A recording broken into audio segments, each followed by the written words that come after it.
Welcome. My name is Patrick Curran, and along with my psychoanalytically challenged friend Greg Hancock, we make up Quantitude. We are a podcast dedicated to all things quantitative, ranging from the relevant to the completely irrelevant. In today's episode, we talk about those critical distributions that often go undiscussed. Non-central distributions, including their relation to the more familiar central distributions, their role in power and sample size determination, and how they are used in assessing data model fit. Along the way, we also mention back porch reading, latent classes of one, statistical concepts as personality characteristics, double doink, brilliant, cocktail party banter, reaching into your D-bag, Minitab macros, sucking good practice out of your field, my most boring paper, before horses were invented, and throwing down your guitar. We hope you enjoy today's episode. I am very excited because I have a new back porch reading. Wait, did Winston Churchill write something new? I am taking a break from Winston. Okay. These books are 1,000 pages long, and you have to take everything in moderation. Mm-hmm. I have selected a shorter book that was shared with me with a friend of mine. Uh-huh. All right, so first we have to get in the Wayback Machine. I've been an assistant professor for about 20 minutes. Mm-hmm. I was in the Department of Psychology at Duke. There was a very bright graduate student there named Cindy Lustig. Oh, yeah. And she is now a heavy hitter professor at the University of Michigan. Oh, they grow up so fast. I got an email from her recently. One of her family members somehow reviews books and got a book sent to her titled, may I read it? Please. Top Gun: The Legacy, the complete history of Top Gun and its impact on tactical aviation. It is, let me look to the back, 688 pages long. Here, I'll hold it up. You can see it. Compared to Churchill, that's like a pamphlet. This is shorter than the last one. But evidently, Cindy's family member said, who the hell would ever read this book? And she replied, I think I know a guy. Cindy packaged this up and mailed it to me. Mm-hmm. Now I have a briefer book to read in between my Churchill books of the legacy of the Top Gun program. That is very nice. That would have come in handy during our episode with Craig Enders, actually. Oh, I forgot. Yeah. Right, you were Wiener Boy, weren't you? Easy there, not Sean. Easy there. And what was Craig? I forgot. The Fly? The Fly. As books go, you are nothing if not reliable, right? You're this little latent class of one just sitting out there, and Cindy knows it, I know it, all the people out there know it. I'm sorry. I'm a latent class of one? That sounds nicer than outlier, doesn't it? So instead of an aberrant observation, I'm a latent class of one? That's right. I thought deviant might be too harsh. I'm liking this. Hello, my name's Patrick Curran. I'm a latent class of one. Wait. Nobody could clap, right? No. There are 18 or 20 of us, but we're all in different rooms in the conference center. Okay, but I like this more broadly. I think we should make a move to start using statistical terms more in day-to-day life to explain people and capture people in our social network. Okay, so, all right, folks, we're totally making this up as we go along. All I wanted to do was just a shout out to Cindy and thank you for giving me like 2 weeks of reading on the back deck and the interminable eye rolls from my teenagers. Now that that's out of the way, I'm going to give you a statistical concept. Okay. You're going to have to give me a very brief statistical definition of it and then apply it to someone in your social network. Well, I mean, not an individual. You don't have to do a call out. Okay. Missing not at random. All right. Statistically, it means that datum is missing specifically because of the value it would have been had it been present. Missing not at random. I'm not inside your head. Thank God I'm not inside your head. But let me just see if this is close. So when the agenda for a faculty meeting is sent out ahead of time and people read it, those people are missing not at random from the faculty meeting. Does that work? It does. It's not a personality characteristic. Oh. But okay. All right. Remember, I've taken like 0 psychology classes. You mean psychology? Yes, psychology. All right. So wait, do I get to give you one then? We put a lot of effort in structuring Yes. this. So yes, if you look at the notes that we've exchanged over the last 2 weeks, you'll see now Greg responds to Patrick with a witty comment that reflects well on him. And chuckles heartily, but not too heartily. I don't think you read the emails I send you. Emails? Okay. Let's go Bayesian. You're welcome, Roy. Flat prior. Flat prior. It is entering an analysis with a statement of no prior information about what you're studying or estimating, that it is uninformative. You have no prior information. Okay. Now, applied to a person, the individual is so lacking in principles and beliefs that they are completely governed by whatever is happening right in front of them. I'm looking at you, and I feel like you have someone in mind when you're saying this. Do you? There's a name behind those eyes. Okay, I'm going to go a little psychoanalytic on you. Oh. Regression. Okay. The first one, regression, we talk about it statistically when we are building a predictive model of some outcome variable where we're using an X or a set of X's to predict that particular Y. That is regression. Psychoanalytically... Or for you, psychoanalytically. Psychoanalytically. All right. So while you were talking, I pulled up the Comprehensive Dictionary of Psychoanalysis. This is not an exaggeration. Whenever I'm talking, Greg's doing email. He's looking stuff up on Google. He's watching TikTok videos of tutorials on the shuffle dance. Hang on, I'm finishing my taxes. Did you say something? No, I'm just scrolling through. I'm not sure how helpful this is. I'm only on the A's. I'm just past digression into anal retentive. How about you and I, when we are in the presence of each other, we have this habit of regressing back to being 13 years old. What do you think? From being 14? From 14. It's not a huge leap for us. I admit, it's not a... Anyone who knows us, it's like, yeah, what is that, 6 or 8 months? Noncentrality. So noncentrality, the central distribution, like a T or a Z or an F or a chi-square, is derived under the null hypothesis. A non-central distribution is that same distribution, but it is shifted horizontally because it's often derived under the alternative hypothesis, in which there is some misfit relative to the null. And so the non-centrality parameter is the difference between the central and the non-central that is often used to reflect misfit. I barely understood what you said. And again, that's mainly because I was doing the Wordle.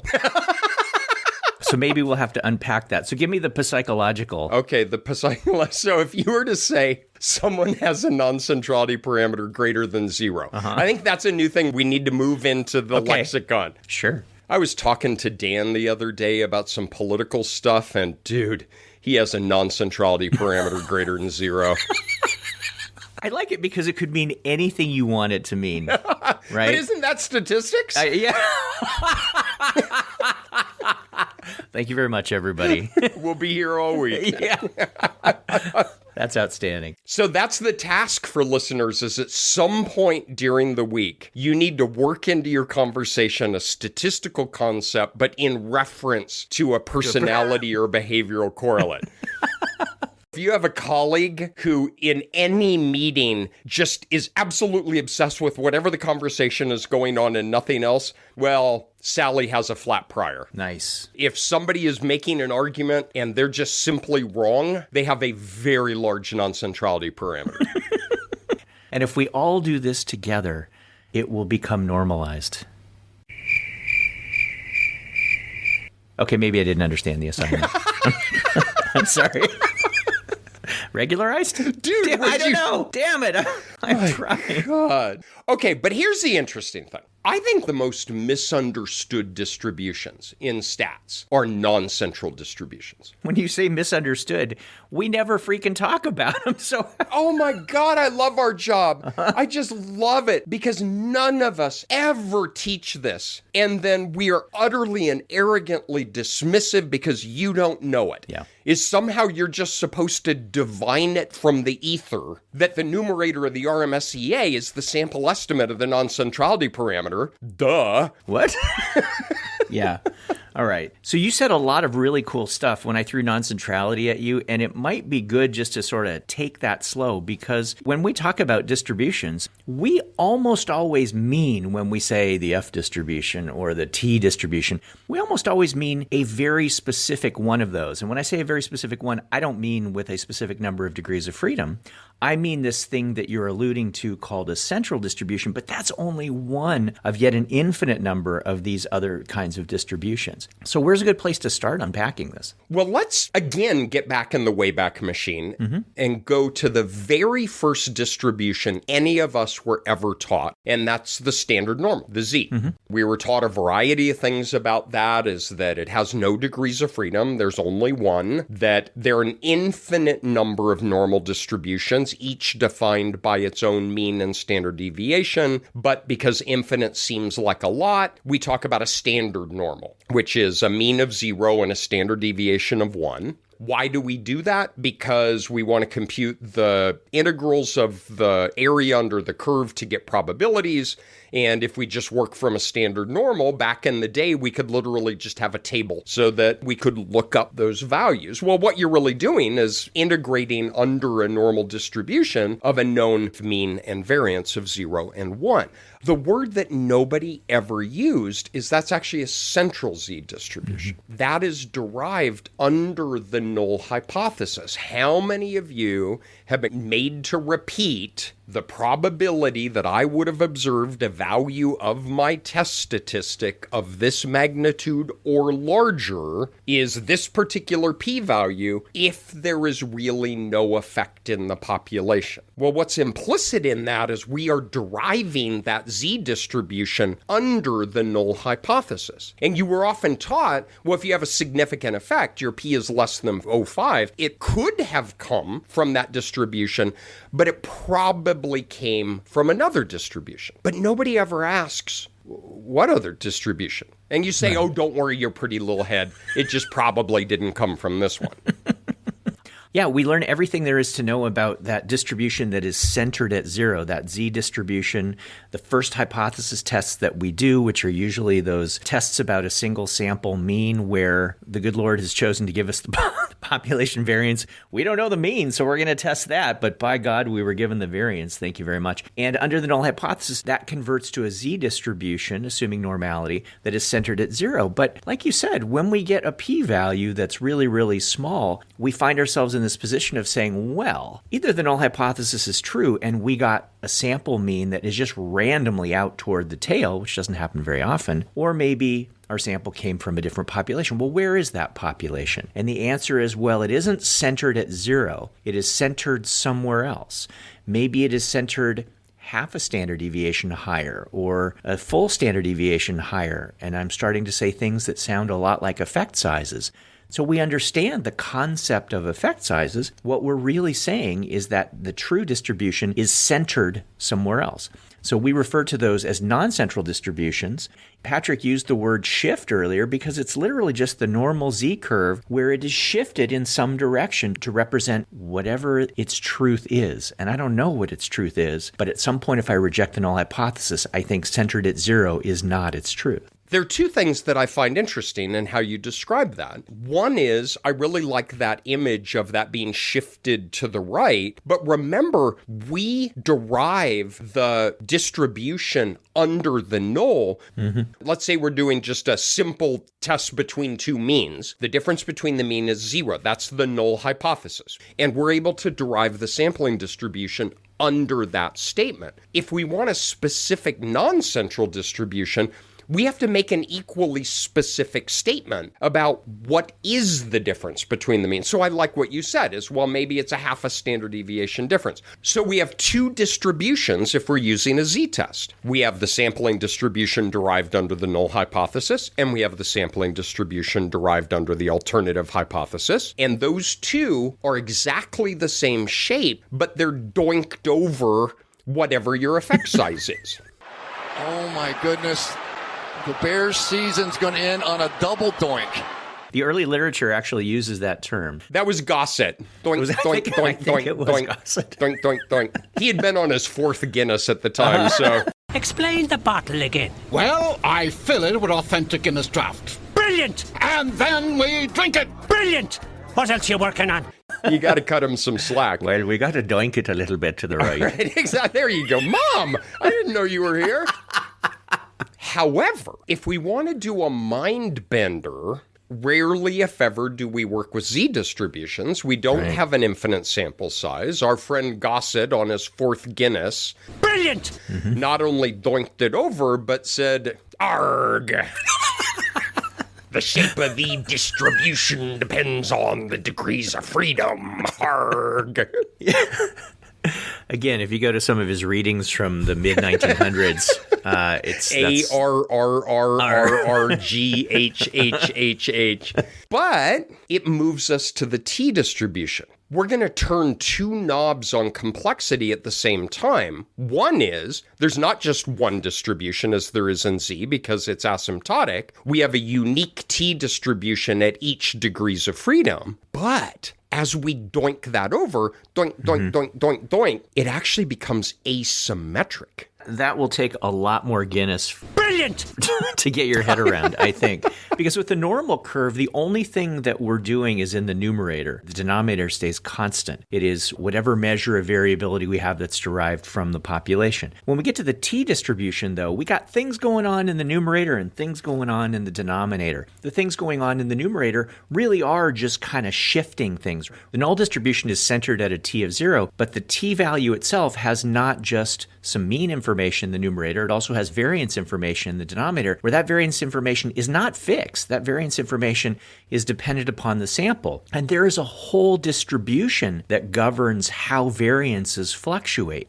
When we shift the T distribution, we'll just say, for argument's sake, shift it over to the right, the T distribution that is non-central becomes asymmetric, which is really, really weird. But again, it has to do with what's going on in the denominator. But as Patrick said, just to say the non-central T distribution doesn't even make sense. Just like to say the T distribution doesn't make sense. The T distribution is a whole family of distributions. Now we have a whole family of non-central distributions for every possible degree of non-centrality that we can have. So it's not literally shifted like a Z distribution is. It is shifted and stretched a little bit. But we still talk about it being shifted sometimes. We use that casual language. The extent to which it's shifted, we will often refer to as its degree of non-centrality. As a public service announcement from Quantitude, we continually provide information for you to isolate yourself from pro-social networks.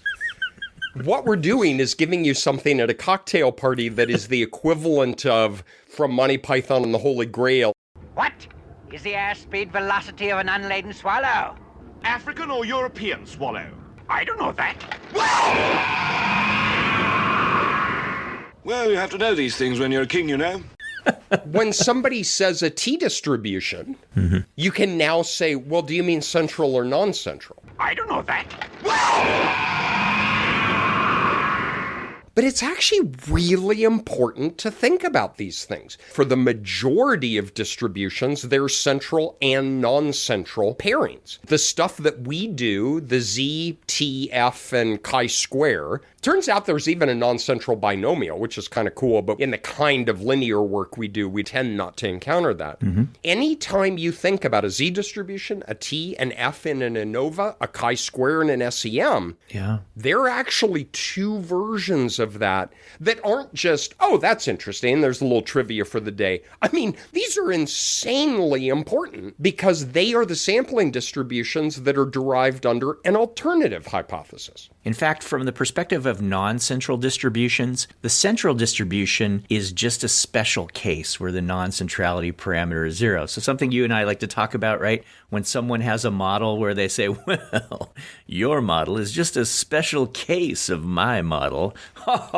And then you go off to the rest of the sucky party. But yeah, that's the case when it comes to distributions too. If we take the whole family of non-central distributions, the central distribution is just a special case. And the non-central distribution just kind of shrugs its shoulders and says, well, you're just a special case where my non-centrality parameter is 0. So the action really is in these non-central distributions. We're going to resist the siren song as we're lashed to the mast of Odysseus's ship and not delve into power deeply here.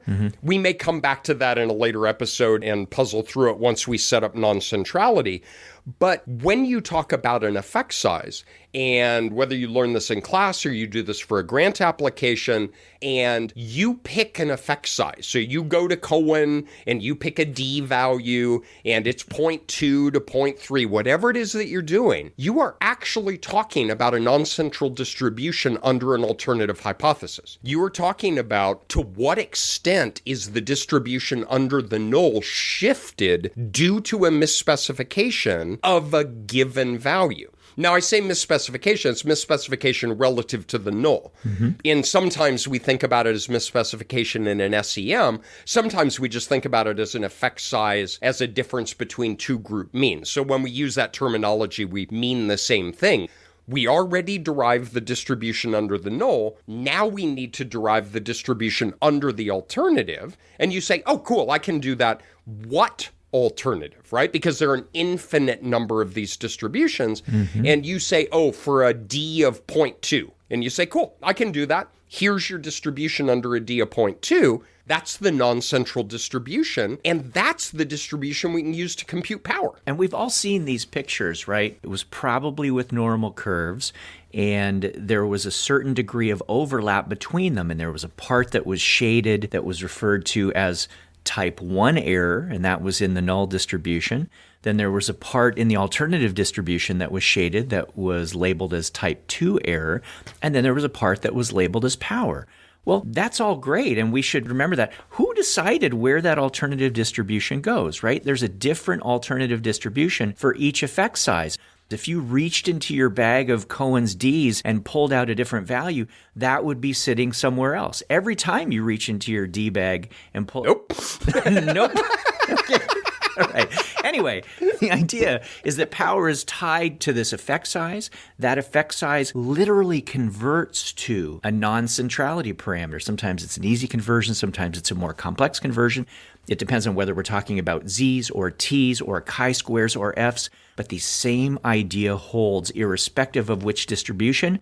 The same ideas with regard to power hold. There's a shaded region for power, shaded region for type 2 error, and then in the null distribution, there's a shaded region for type 1 error. And remember, all of statistics, we're just playing Where's Waldo. So you do your study, you get your sample. Let's take a simple two-group independent tests of means. You take the difference, you standardize it, you get your T statistic, and it is 2.12. So what is the probability that I would have observed this if it were generated by the central T under the null hypothesis? Well, that's our p-value, all right? But as Greg is saying, is that going into this with an effect size is we can also calculate, well, what would the probability be that we would observe a value this larger under the alternative, right? And so you get those shifted distributions, and power is what is the probability I would detect an effect if an effect really existed. That power literally comes from the integration of the non-central distribution.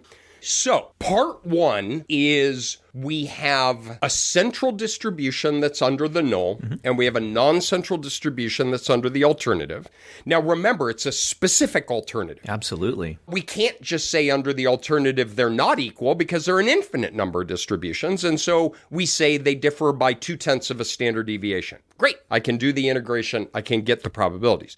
All right, now they also hold for these other distributions. There's a non-central F. That gets trickier because you got stuff moving in the numerator and in the denominator. Yeah. You know what helps me get my head around it is the chi-square. And even more so than the T, because of the weirdness with the T, is let's think a little bit about the chi-square. The chi-square is so ubiquitous. We have it in SEM. We have it in likelihood ratio tests. If you're doing a multi-level model and compare two nested models and you take the difference between -2 log likelihoods, that's distributed asymptotically as a, wait for it, central chi-square. We say, oh, the LR test statistic is distributed as a chi-square. No, it's not. It's distributed as a central chi-square under the null hypothesis, right? We really have to start getting specific with this language. So let's think a little bit about the chi-square distribution. It is a family of distributions like the F and the T and the binomial for that matter. As degrees of freedom go to infinity, the chi-square approaches the normal. So a chi-square is defined by just a single set of degrees of freedom. Degree of freedom 1, there's a central chi-square. Degree of freedom of 2, there's a central chi-square. And how we can think about it, and this is really cool, I think, is imagine that we did a random draw from a 0-1 z distribution. Square it and get a test statistic. That's our test statistic. Z squared, one draw. That actually defines a chi-square distribution with 1 degree of freedom. A central chi-square distribution. Thank you, sir. You're exactly right. That is a central chi-square distribution on 1 degree of freedom. All of us have seen this. It piles up at 0, the expected value. Okay, ready? Oh my gosh, you can lose all of your friends in a single party, all right? Greg, walk up to somebody and tell them the expected value of a central chi-square distribution. Hi, great party, huh? My name is Greg. I have a question for you. Okay, what is it? Do you know what the expected value of a central chi-square distribution is? African or European? I don't know.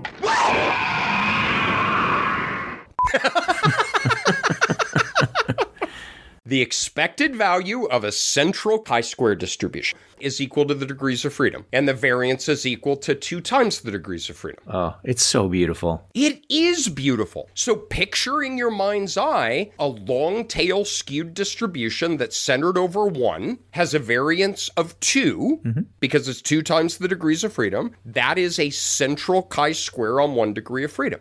All right, now do that thought experiment again. Do 1 draw of z and square it, but add it to an independent second draw of a z squared. So z squared 1 and z squared 2 is our test statistic. That follows a central chi-square on 2 degrees of freedom. Then we have 3 degrees of freedom. We have 4 degrees of freedom, up to infinite degrees of freedom.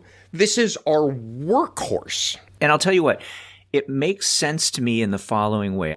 When we learn about the concept of a standard deviation in a normal curve, we might define standard deviation precisely or sort of loosey-goosey, but standard deviation in a normal curve tells us something about how far away scores get from the center on average. It's one of those funny averages, right? But if you had to say, I drew a score, how far do you think it might be from the middle? The standard deviation tells you what is a standard or typical deviation.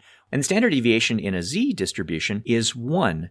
So if we square z scores, and z scores typically deviate 1 unit from the middle, then in this chi-square distribution, the central chi-square distribution with 1 degree of freedom, the typical z deviating 1 unit from the middle now deviates 1 squared unit in chi-square units. So the expectation is 1. And if we do this for a second score, a third score, a fourth score, each time we're adding in 1 more expected unit of deviation in the z, which becomes 1 squared unit. And so the expectation of these central chi-square distributions with whatever number of degrees of freedom we have is just a whole bunch of 1s summed up from these independent observations. Brilliant! Now let's have a little fun with it. So that is the central chi-square, defined by a single degree of freedom, 1 or 2 or 3 or 4. The mean is the degrees of freedom. The variance is 2 times the degrees of freedom. Now, we're going to do that thought experiment again. We're going to go back and we're going to pull a single z from a normal distribution. What I did before had a mean of 0 and a standard deviation of 1. Now do a thought experiment where we have a mean that is not 0. Let's just call it mu. Let's keep standard deviation 1. Now we square it. That test statistic no longer follows a central chi-square distribution. That actually follows a non-central chi-square. That has a mean that is now the degrees of freedom plus what we're going to call the non-centrality parameter. This is often referred to as lambda. Because we don't have enough uses for the symbol lambda. We don't have enough lambdas, and just we felt like you were starting to understand stuff too much, so we figured we'd just start renaming things. What is lambda? Well, the deviate was z squared, but to that we add mu squared. So that's our test statistic, is z squared plus mu squared. Well, that mu squared is, for 1 degree of freedom, the non-centrality parameter. Lambda is literally equal to mu squared, where mu is the mean of the z distribution from which we drew our deviate. So we now have it centered at degrees of freedom plus lambda. Yeah. So it's shifted to the right by lambda, except the variance is now 2 times the degrees of freedom plus 4 times lambda. So it's not just shifting it like that, z, where we just slide it back and forth. Yeah. It's shaped differently. You said something earlier that I just love, and I want to underscore that and talk about it in the context of what you're doing right now with the chi-square distribution. You used the term misspecification early on. And if the truth is that the alternative hypothesis puts the mean, let's just say for simplicity, at 1 instead of 0, then a model that says z is centered at 0 is misspecified, because the actual correct model would be that the normal distribution would be centered around 1 rather than 0. And so we can think about the degree of that misspecification, the quantification of that, as how big the gap is from the real center of the distribution, let's say at 1, and the misspecified, null hypothesized distribution that's centered at 0. Now we move into the chi-square distribution that Patrick is talking about, and there is, let's say, the true non-central distribution under the alternative hypothesis is centered somewhere. I don't know where it's centered, but it's centered somewhere.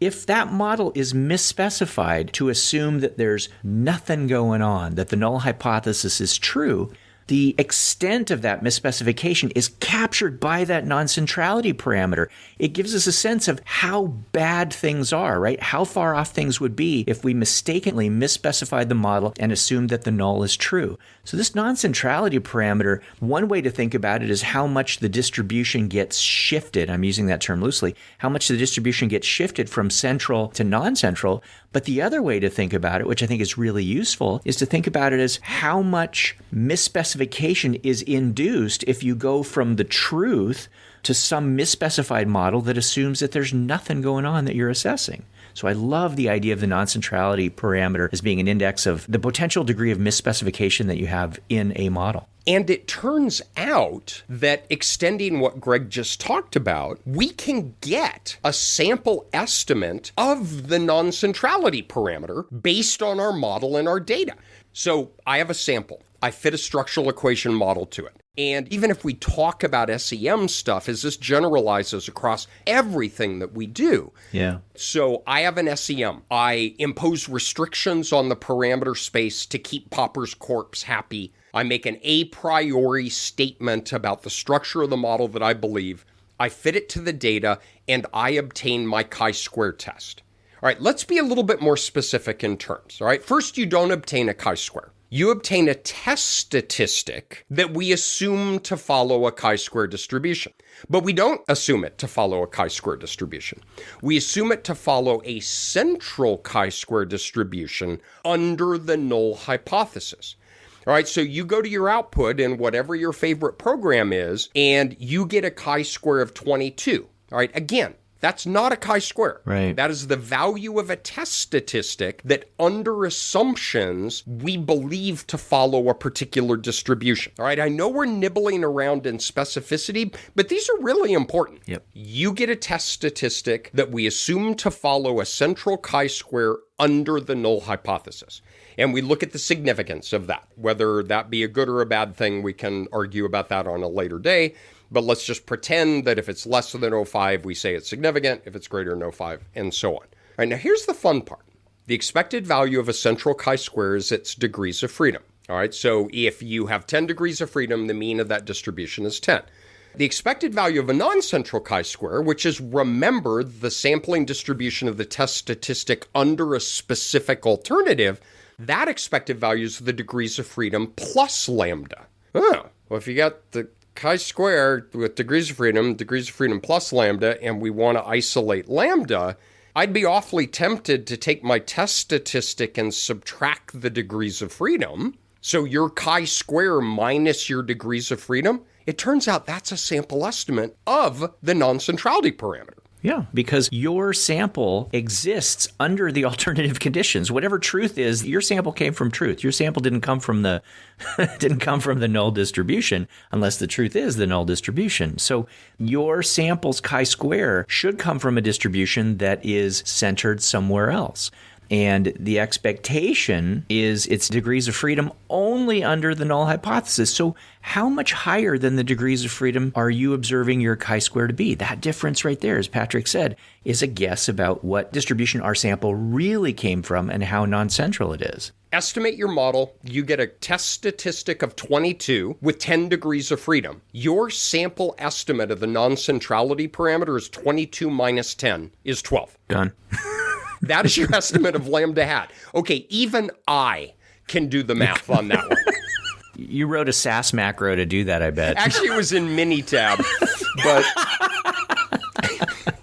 okay, so now I've got lambda hat for my model and my sample, and it equals 12. Tell me what I do with it. Well, we mentioned earlier that is some reflection of the degree of misspecification associated with the model.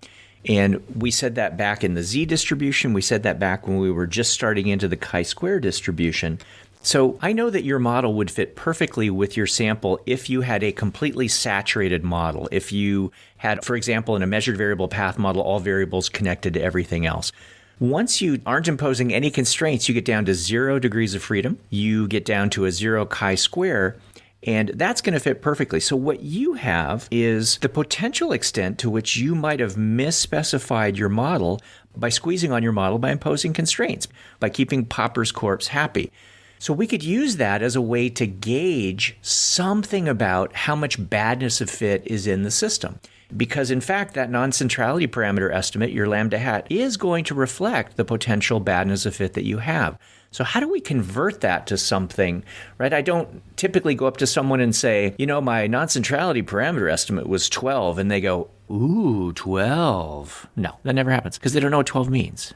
So I need to put that on some kind of scale where people can internalize that, where they can communicate about it. And so a number of the fit indices that we have in structural equation modeling, for example, take that non-centrality parameter estimate and try to convert it to something that people can understand, that people can communicate about. One of those, and I know this is one that you're really, really familiar with because you taught it to James Steiger. Well, I wasn't sure he really understood. Yeah, right. So the root mean square error of approximation ties directly to this non-centrality parameter estimate. Do you want to connect those dots for us? Oh, man, I love the RMSEA. I don't love how it's used in practice. Mm-hmm. Everybody says, well, if it's below 0.5, your model fits. If it's above 0.5, it doesn't. Those are horrible. There's no empirical evidence for that. There's a massive simulation showing that that should not be used, but there it is. Why I like the RMSEA is it's a simple ratio. In the cockpit upstairs is chi-square minus degrees of freedom. Mm-hmm. That's it. The numerator is your sample estimate of the non-centrality parameter. The denominator is the degrees of freedom multiplied by n minus 1. Right. Well, why are we doing that? We're dividing by n minus 1 to undo sample size. Because just like the t statistic, your estimate of lambda hat, which is the non-centrality parameter, is massively influenced by sample size. Right. So we're going to divide by sample size, but we're also going to divide by the degrees of freedom. And this is what I love so much about the RMSEA, is you are penalized for cowardice. If you only have a model with 2 degrees of freedom, this is a ratio of degree of misfit per degree of freedom, per restrictions you've imposed on the model. So imagine a given numerator that doesn't change. Let's ignore sample size. I mean, whatever it is, you're dividing that out. But imagine dividing by 2, dividing by 20, dividing by 40, where those are degrees of freedom. And remember, higher degrees of freedom are more restrictions you're imposing on the model, which makes you a more courageous person. You're actually rewarded for having more degrees of freedom because smaller values of the RMSEA are associated with better model fit. All right, so that's what we're doing. Upstairs is the non-centrality parameter. Downstairs, we're taking out degrees of freedom and sample size. And then we slap a square root on it to put it back in the original metric of the likelihood. It's beautiful. It is beautiful. It's bounded between 0 and positive infinity. there's a little dirty secret where you can get a negative in the numerator, but you can't take the square root of that, right? Because it's perfectly possible that you have a chi-square deviate that's less than your degrees of freedom. You're just showing off when that happens. You're just showing off, or you're an utter coward and you have like 1 degree of freedom. But if it's negative, it's automatically fixed to 0. And some work has been done on that of, doesn't that mess with the sampling distribution a little bit? And it actually does, because you're folding over those negative values. But it's not a big deal. That doesn't keep me up at night. Right. But there are 2 huge advantages to this. One, it is unapologetically focused on fit in terms of non-centrality. Everything we've talked about up to this point is it is non-centrality per degree of freedom, adjusting for sample size. The other is because of the brilliance of Jim Steiger. Brilliant! You can derive the sampling distribution of the RMSEA. What does that mean? We can get confidence intervals for it. Which, do you know how that's used in practice? Not at all. Not at all. That's right. It's like it's on the label to sell it to you, but then people don't really use it because it usually gives you such a fat confidence interval that you don't care. And in fairness to people, confidence intervals kind of only make sense if you have some value in the interior that's important to you of the confidence interval. And there is no universal value that indicates a good or a not good fitting model. We'll put in the show notes. I was part of a massive simulation that showed nobody should ever use O5 again. And the impact on the field, I think, was negative. I think it encouraged people to use O5. I don't know how that happened. Yeah, you have an impact. I did have an impact. I sucked good research practices out of my discipline. Exactly. So we've talked a lot about the root mean square error of approximation, the RMSEA, which I think is a very, very useful fit index.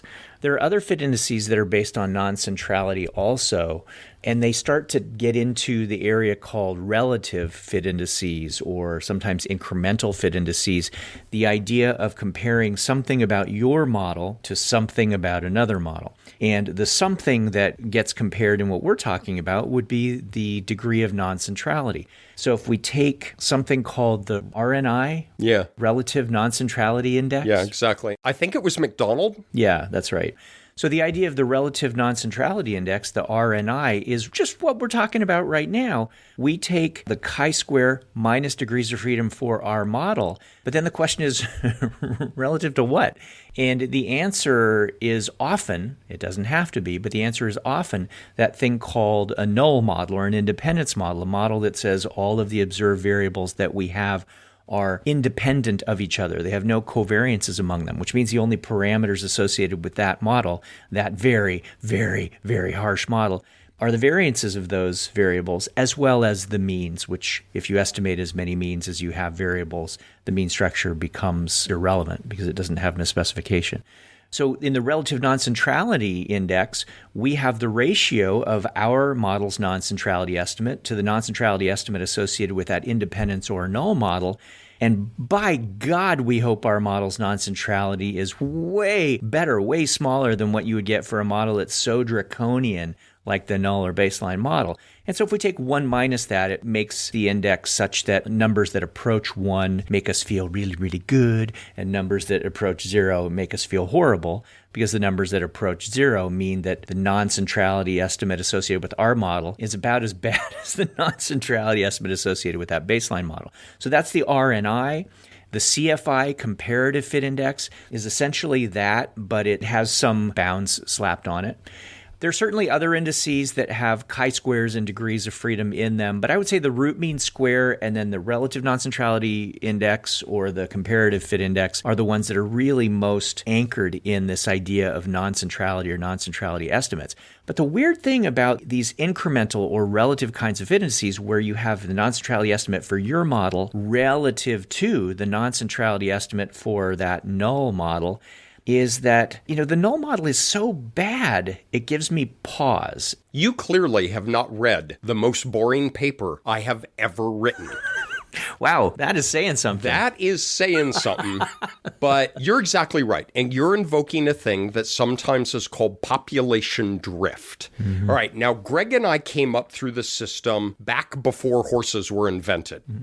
And when we calculated these fit statistics, we literally fit the model that we hypothesized, and we got a chi-square in degrees of freedom.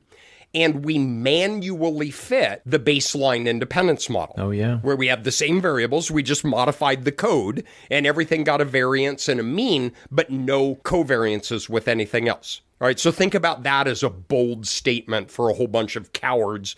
That's the baseline model, and we would get a chi-square and a degree of freedom for the baseline model, and you can actually calculate all of the relative fit indices from those pieces of information. Chi-squared df for the hypothesized, chi-squared df for the baseline. All right, we have talked about your chi-square, right, which we also indicated is a t statistic that follows a chi-square distribution, but we're going to call it your chi-square. We believe that to follow a central chi-square distribution under the null hypothesis, and it follows a non-central chi-square under the alternative hypothesis.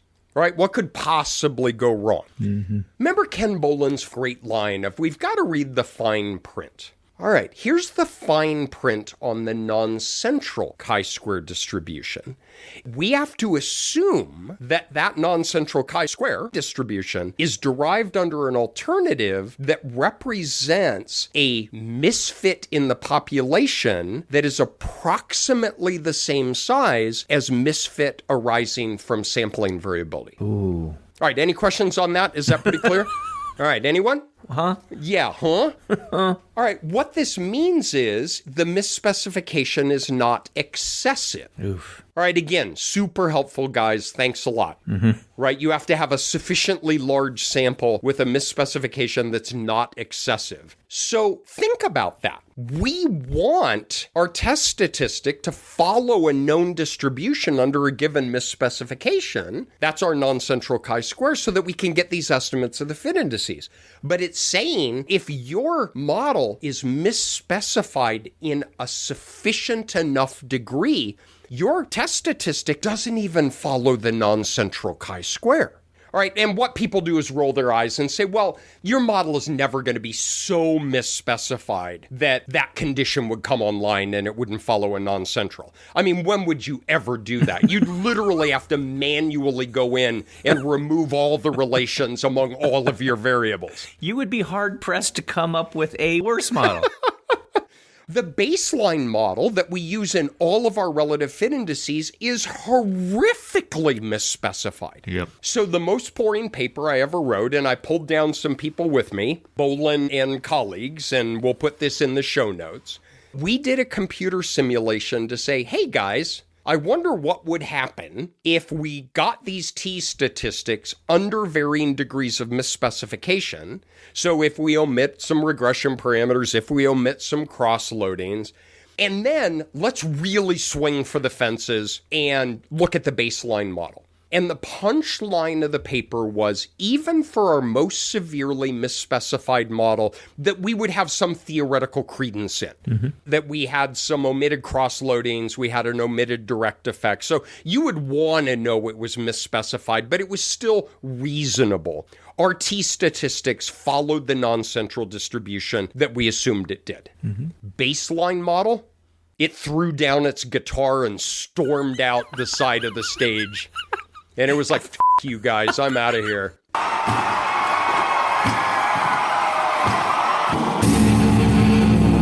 After one song. Seriously, the baseline model was so misspecified that that t statistic that you got and the associated non-centrality parameter did not follow the reference distribution. Wow. So we've got the central chi-square under the null hypothesis, where there's not a misspecification. We have the non-central chi-square under the alternative hypothesis, where there is a misspecification, but that misspecification can't be so severe that it leads that test statistic to follow some other unknown distribution. But what we concluded in that paper is it's close enough for government work. Like the RMSEA and things, like you'd have to have a pretty horrible substantive model where it didn't follow the non-central chi-squares, and it wasn't until the ridiculous baseline model that it threw down its guitar and stormed off stage. So our walkaway point was all of the architecture that we use with the Nolan alternative and central and non-central and lambda works pretty well under most conditions that we encounter in practice. So if I can recap, we introduced the concept of non-central distributions and the non-centrality parameter. We talked a little bit about the role that plays in power analysis, and then the role that it plays when we get to some of the modeling stuff that you and I inevitably gravitate toward, right?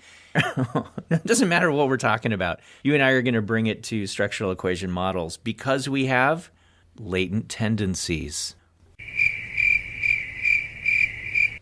Come on, nothing? Okay. We'll insert one of my laughs from another episode. Ha, ha, ha. Ha, ha, ha. Okay. And then just the role that non-centrality plays in the different fit indices that we use. But, the thing that I think deserves a bit more attention, and we kind of danced around a little bit, is power analysis specifically in the context of some of these modeling things that you and I do, some of these structural equation modeling things. Because all of these ideas come together, whether it's power analysis for the assessment of the fit of a model as a whole, or power analysis for assessing the relations that are contained within a model where those relations correspond to specific hypotheses. All of the ideas that we have there kind of come together into something that people find themselves really needing to do. And that's something I'd really like to talk more about. So you're saying next time we record, we should just keep talking about this one? What do you think? No, I totally agree, because this is kind of, hey guys, look what I found. Right. We've walked you all the way through where you have lambda hat. That really is where we're left over. Your chi-square minus your degrees of freedom is lambda hat. Mm-hmm. That is your very own non-centrality parameter. Yep. Now let's screw around with it, right? There's some really important work done by Satora and Saris, and they use non-centrality for power in SEM to detect specific misspecifications in the model. So you estimate your model with the parameters, you take out two parameters, and you use non-centrality to say, what is the probability that I would detect the omission of those two parameters? Bud McCallum, Michael Brown, Sugawara, they have an equally important paper where they say, well, you could do that for single parameters or pairs of parameters. What about the omnibus model? Mm-hmm. What about your overall ability to detect a misspecification somewhere within the confines of your model? We can use non-centrality to do that. And theirs is entirely based on non-centrality and the RMSEA. Yeah. And so instead of having tests of exact fit, they recast it as tests of close fit and then compute probabilities in that way. So I think it'd be fascinating to say, okay, you have a new lambda hat. It's now yours. What can we do with it? Right. And I think we should talk about that on another day. I would like that. Mostly because I have to go to the bathroom. Okay. So you're not able to do suppression anymore? I will for another 60 seconds, so it's really up to you. Go! Goodbye, everybody. Run! Thanks so much for joining us. Don't forget to tell your friends to subscribe to us on Apple Podcasts, Spotify, or wherever they go to listen to things that are really central to their existence. You can also follow us on Twitter, where we are @QuantitudePod, and visit our website, quantitudepod.org, where you can leave us a message, find organized playlists and show notes, listen to past episodes, and other fun stuff. And finally, you can get cool Quantitude merch, like shirts, mugs, stickers, and spiral notebooks, just in time for the holidays from redbubble.com, where all proceeds go to donorschoose.org to help support low-income schools. You've been listening to Quantitude, the podcast that definitely meets the assumption of strong ignorability. Today's episode has been sponsored by... Excuse me. Do you mind? Dr. Freud. No, not at all. Go ahead. You see, although the episode was explicitly about the construct of non-centrality, what is more interesting is what is implicit. What do you mean? If we dig deeper into the latent subconscious that guides Patrick in all that he does, you will see what I mean. Okay. To start, it is quite clear to me that he experiences tremendous disconnection possibly even seeking it out. Notice his recommendation for others. Isolate yourself from pro-social networks? And consistent with his frequent lack of emotions, he even goes so far as to believe he is of non-human origin. I was part of a massive simulation. And this is evident in his attempt at human laughter.